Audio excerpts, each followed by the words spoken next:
அனைவருக்கும் இனிய காலை வணக்கம். இன்னைக்கு எதை பற்றி பார்க்க போகிறோம்னா, இந்தியா இங்கிலாந்து இடையில மும்பை வான்கடையில் நடந்த 5th T20 பற்றி பார்க்க போகிறோம். அது கூட நம்ம நம்ம young girls under 19 girls world cup win பண்ணியிருக்காங்க, T20 வேர்ல்ட் கப் வின் பண்ணியிருக்காங்க, அதை பற்றி பார்ப்போம். ஸோ அது கூட அடுத்த February 6 வந்து இந்தியா இங்கிலாந்து இடையில ஃபர்ஸ்ட் ஓடிஐ மேட்ச் நடக்க போகுது, அதை பற்றி பார்ப்போம். அது கூட நம்ம எக்ஸைட்டிங் கிரிக்கெட் அடுத்த சாம்பியன் ட்ராஃபி இருக்குது, இது கூட அடுத்தடுத்து நிறைய கிரிக்கெட் வரப்போகுது, அதை பற்றி நம்ம பேசுவோம். ஸோ ஃபஸ்ட்டு வந்து நம்ம T20க்குள்ளே போவோம். நேற்று நடந்த T20 பற்றி பார்ப்போம். மும்பை வான்கடையில் வந்து 5th T20 நடந்தது.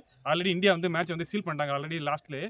அது என்ன ஆச்சுன்னா, டாஸ் போடும்போது ஜாஸ்மாமா சொன்னார், எங்கள் டீம்லேயும் நாங்கள் முன்னாடியே அடிபட்டா இந்த ஸ்குவாடு நாங்கள் ஆல்ரெடி அங்கே எங்கள் டீம்லேயே 3 பேர் இருக்காங்க அப்படின்னு சொல்லி நக்கலாக ஒரு பதில் சொல்லியிருந்தாப்புல.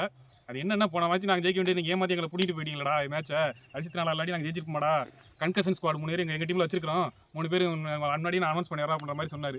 நாங்கள் ஜெயிக்க வேண்டிய மேட்ச் ஏமாற்றி ஜெயிச்சிட்டீங்களா அப்படின்ற மாதிரி நக்கலாக சொல்லியிருந்தாப்புல.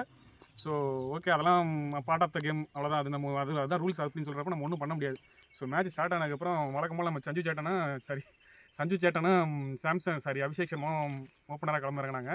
சேட்டன் வழக்கம் போல் மறுபடியும் அதே பாலுங்க, மறுபடியும் 5 மேட்ச் கிட்டத்தட்ட ஒரே பாலுங்க, ஷார்ட் பால் லெக் சைடு அதே தான். சூர்யாவுக்கும் அதே தான். சூர்யாவை பற்றி இன்ட்ரெஸ்டிங்கான டாபிக் என்னன்னா, இப்போ விராட் கோலி பற்றி ரீசெண்ட் டைம் கடைசி 1 or 2 years இந்த கவட்டரை வெடிக்க போயிட்டு பார்த்தீங்கன்னா அதிலே மாட்டாப்ல. இந்த ஆண்டர்சன்லாம் சொல்லி எடுத்தாப்ல லாஸ்ட் இங்கிலாந்து டூரில். அங்கே எப்படி விராட் கோலியோ அதே மாதிரி இங்கே சூர்யா அவரோட இந்த இருக்குல்ல ஃப்ளிக்கில் பின்னாடி இப்படி அடிப்பார், அந்த ஷாட்டை வந்து அதுதான் அவரோட பாஸ், அதுதான் அவரோட ஸ்ட்ராங் ஜோனு. கரெக்டாக அதே பால்லே அவுட் ஆகிறாரு. அங்கே என்ன ப்ராப்ளமோ அதே தான் இங்கே ப்ராப்ளம். 2 பேருமே லெஜெண்ட். அவர் T20 கிரிக்கெட்டில் லெஜெண்ட்னா அவர் ஆல் த ஃபார்மேட்டில் லெஜெண்ட். ஸோ இது என்னென்னா, அது அடுத்து அதை கம்பேர் பண்ணி எப்படி அதுலேருந்து மறுபடியும் ஸ்ட்ராங்காக எழுந்து வராங்கன்றது தான் வந்து ஒரு கிரேட்டஸ்டான லெஜெண்ட். ஒரு சச்சின் மாதிரியோ ஒரு டிராவிட் மாதிரியோ ஒரு பிளேயர் மாதிரி அதை கற்றுக்கிட்டு அந்த அவங்களோட இதிலேருந்து மறுபடியும் ஸ்ட்ராங்காக எப்படி வர்றாங்க, அவங்களோட நெகட்டிவ்லேருந்து இப்படி அதை கற்றுக்கிட்டு மேலே எப்படி வர்றாங்கன்றது தான் வந்து மேட்ரு. ஸோ அதை விட்டு அடுத்து நம்ம யங்ஸ்டர் அவங்க அபிஷேக் சர்மா 24 வயசு தாங்க. என்ன அடியாக அடித்தான் பையன், ஐயோ 13 6 அடி, ஒன்று இடி மாதிரி மத்து விழுந்தது. ஆக்சுவலாக வந்து அதாவது T20 மேட்ச்சில் வந்து அந்த ஓப்பனர் ஸ்லாட்டுக்கு வந்து பயங்கர காம்படிஷன். அங்கிட்டு வந்து சுப்மான் கில்லு, அதுக்கப்புறம் வந்து SSC ஜெய்ஸ்வால், அங்கிட்டு வந்து நம்மளுக்கு வேறு ருத்ராஜுங்கிறாங்க, அது கூட சஞ்சு சாம்சன், இந்த மாதிரி எண்ணற்ற பிளேயர்ஸ் இருக்காங்க. ஸோ நேற்று விளாண்ட கேமை பார்த்துட்டு நான் ஆல்ரெடி சொல்லியிருந்த லாஸ்ட் வீடியோஸ்லேயே இந்த 4 மேட்ச்லையும் பயங்கர பாசிட்டிவாக இருக்கிறது தெரியுது அபிஷேக் சர்மா மட்டும் தான். ஸோ நேற்று என்ன பண்ணிட்டாப்புல, இனிமேல் என்னை தாண்டி நீங்கள் யோசிச்சே கூடாரா, என்னை என்னை தாண்டி எப்படி யோசிப்பேன் அப்படின்ற மாதிரி அவரோட பொசிஷனை சீல் பண்ணுறாரு. இனிமேல் நீங்கள் அபிஷேக் சர்மா தாண்டி நீங்கள் T20 ஓப்பனர் அபிஷேக் சர்மா தாண்டி நீங்கள் யோசிக்க முடியாது. அபிஷேக் சர்மா சஞ்சு சாம்சன் தான் கிட்டத்தட்ட ஃபிக்ஸ் ஆகிடுச்சு. அடுத்த T20 வேர்ல்ட் கப் 26 இந்தியா நடக்க போகுது. அது வரையும் வந்து 2 பேரும் ஓப்பனராக கன்ஃபார்ம் ஆகிடுச்சு. ஸோ அதுக்கப்புறம் வந்து இந்த சீரியஸோட பாசிட்டிவ் பார்த்தீங்கன்னா, அபிஷேக் சர்மா, வருண், திலக் வர்மா, இவங்க 3 பேரும் பயங்கர பாசிட்டிவ். அவங்களோட பொசிஷனை வந்து ஸ்ட்ராங் பண்ணிட்டாங்க. ஸோ ஒரு வழியாக இந்தியா வந்து 247 பார்க்கும்போது அது எவ்வளோ பெரிய டீமாக இருந்தாலும் அங்கேயே கேம் ஓவர்னு எல்லாத்துக்குமே தெரியும். ஸோ அங்கே டார்கெட் பட் இருந்தாலும் அவங்களோட ஷாட் வந்து ரொம்ப பாசிட்டிவாக இருந்தது. அந்த ஃபில் ஷாட்டு, அப்புறம் வந்து பென் டாக்கெட் ஸ்டார்ட் பண்ணதான் இருந்துச்சு. ஜாஸ்மாமா வந்து அதை வந்து அந்த வருணை டேக் ஆன் பண்ணது வந்து ஃபஸ்ட்டு பாலே தூக்கி லாங் ஆனில் அடிக்கிறாப்புல, அங்கேயே வந்து கேம் ஓவர்னு நினைக்கிறேன். ஸோ வந்து ஜாஸ்பேட்டில் அவுட் ஆனால் அப்புறம் ஒரு மாதிரி சரிஞ்சிட்டாங்க, சீட்டு கட்டு மாதிரி சரிஞ்சிருச்சு அந்த டீமே. ஸோ வந்து இந்தியா ஓவராலாக வந்து 4-1 போன மேட்ச் அந்த கான்ட்ராவர்சிலாம் இருந்தது, நீ இதனால தான் தோத்துட்டேன், இதனால தான் நீங்கள் சேஞ்ச் பண்ணதுனால தான் தோத்துட்டேன் அப்படின்ற மாதிரி. இந்த மேட்ச் அப்படியே சீல் பண்ணிட்டாங்க, நம்ம எவ்வளோ பெரிய டீம் அப்படின்றத இந்தியா காட்டின மாதிரி இருந்தது. முக்கியமாக அபிஷேக் சர்மா எனக்கு என்னமோ அடுத்த வீரேந்தர் சிவாக் பார்த்த மாதிரி அந்த காலத்தில். ஸோ அப்படி ஒரு இது ஓவராலாக வந்து இந்தியா வந்து டாப் குவாலிட்டி பர்ஃபார்மன்ஸ் இருந்தது. ஸோ அடுத்து வந்து under 19 world cup, under 19 T20 world cup, அதாவது அதை வந்து women's under 19 T20 world cup, அதை வந்து உமன்ஸ் டீம் ஜெயிச்சிருக்காங்க. ஆஸ்திரேலியா விசஸ் இந்தியா உமன்ஸ் நடந்த மேட்ச்சில் வந்து 83 டார்கெட்டை வந்து ஈஸியாக சேஸ் பண்ணி முடிச்சிட்டாங்க. சென்னையிலேருந்து ஒரு பொண்ணு விளாண்டுருக்குங்க, கமலின்ற ஒரு பொண்ணு, ஓப்பனராக நீங்கள் பார்த்துருப்பீங்க எல்லாருமே. செம்ம இம்ப்ரெசிவான ஒரு பேட்டரு.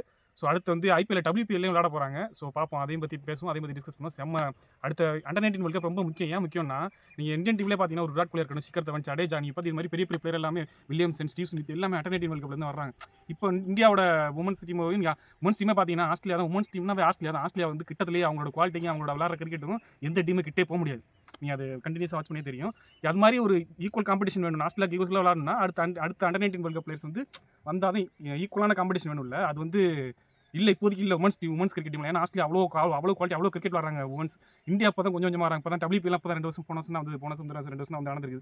இது மாதிரி அண்டர் 19 வேர்ல்ட் கப்லாம் வரப்போ அடுத்து வந்து அந்த காம்படிஷன் வந்து ஹெவியாகும், இன்னும் பயங்கர பீக்கில் போகும் உமன்ஸ் கிரிக்கெட் வந்து.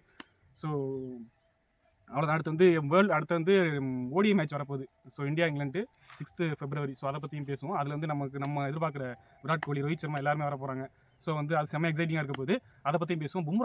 நான் கேள்விப்பட்ட வரை பும்ரா வந்து இன்ஜுரின்னு சொல்லி கிட்டத்தட்ட 60-80% வந்து கன்ஃபார்ம். ஸோ அவருக்கு ஏதோ பயங்கரமான பேக் இன்ஜுரி, ஸோ மறுபடியும் விளாண்டானா ரொம்ப சீரியஸ் அது அப்படின்ற ஒரு இன்ஃபர்மேஷன் வருது. அது கூட வந்து அவர் ஒரு சில மேட்சஸ் வந்து ஐபிஎல் விளாட மாட்டார் அப்படின்ற இன்ஃபர்மேஷன் வருது. ஸோ ஹோப்ஃபுல்லி அசர் சிங் உள்ளே வந்துருவார், இல்லை ஒரு ஃபாஸ்ட் பாலர் விட்டு சிராஜ் யாராவது உள்ளே வந்துருவாங்க. அடுத்து சாம்பியன்ஸ் ட்ராஃபி வந்து பிப்ரவரி 19 நடக்க போகுது. அதுவும் செம்ம இன்ட்ரெஸ்டிங்காக நடக்க போகுது.